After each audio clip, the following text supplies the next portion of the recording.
देखें तो एक बार फिर से बयानबाजियां तेज हो गई है। इस बार राजद नेता रोहिणी आचार्य ने केंद्रीय गृह मंत्री अमित शाह पर सीधा हमला बोलते हुए केंद्र सरकार की नीतियों को युवाओं और छात्रों के भविष्य के लिए नुकसानदायक बताया। उनके इस बयान के बाद राजनीतिक माहौल गर्मा गया है। क्या कुछ और कहा है रोहिणी आचार्य ने, जाने हमारे साथ विस्तार से। नमस्कार, एक न्यूज 24 देख रहे हैं आप और मैं हूं आपसे ब्यूटी।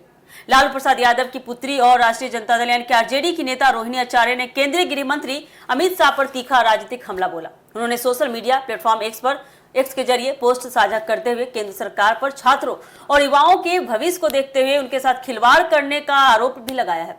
रोहिणी का कहना है कि देश का युवा रोजगार, शिक्षा और बेहतर भविष्य की उम्मीद लगाए बैठा है, लेकिन केंद्र सरकार क्या कर रही है? ऐसे फैसले ले रही है जिससे युवाओं में निराशा और असंतोष बढ़ रहा है।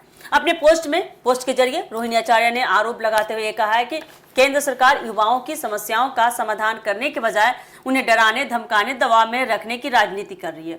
उन्होंने कहा कि बेरोजगारी लगातार बढ़ रही है, हमारे देश में प्रतियोगी परीक्षाओं में गड़बड़ियां हो रही है, पेपर लीक की घटनाएं लगातार सामने आ रही है, छात्रों का भरोसा कमजोर हो रहा है जिससे, लेकिन सरकार इन पूरे मुद्दों पर गंभीरता से काम ही करती नहीं दिख रही है। उनका कहना था कि लाखों छात्र वर्षों तक मेहनत करते हैं, लेकिन भर्ती प्रक्रियाओं में देखेंगे तो देरी और अनियमितताओं के कारण उनका भविष्य अधर में लटका पड़ा है। रोहिणी आचार्य ने यह भी कहा कि देश के युवाओं को रोजगार देने, शिक्षा व्यवस्था को मजबूत करने और पारदर्शी भर्ती प्रक्रिया सुनिश्चित करने की जरूरत है।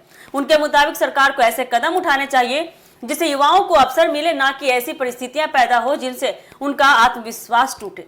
उन्होंने केंद्र सरकार पर आरोप लगाया कि वह युवाओं के वास्तविक मुद्दों से ध्यान हटाकर राजनीतिक एजेंडे को आगे बढ़ाने में लगी पड़ी है। उन्होंने केंद्र सरकार पर यह आरोप लगाते हुए कहा है कि वह युवाओं के वास्तविक मुद्दों से ध्यान हटाकर राजनीतिक एजेंडे को आगे बढ़ाने में लगी हुई है। राजद नेता ने अपने बयान में यह भी आगे कहा कि देश का युवा सवाल पूछ रहा है और रोजगार, शिक्षा तथा भविष्य को लेकर जवाब चाहता है आपसे। उन्होंने दावा किया कि युवाओं की आवाज को दबाया नहीं जा सकता और लोकतंत्र में हर नागरिक को अपनी बात रखने का पूरा अधिकार होता है।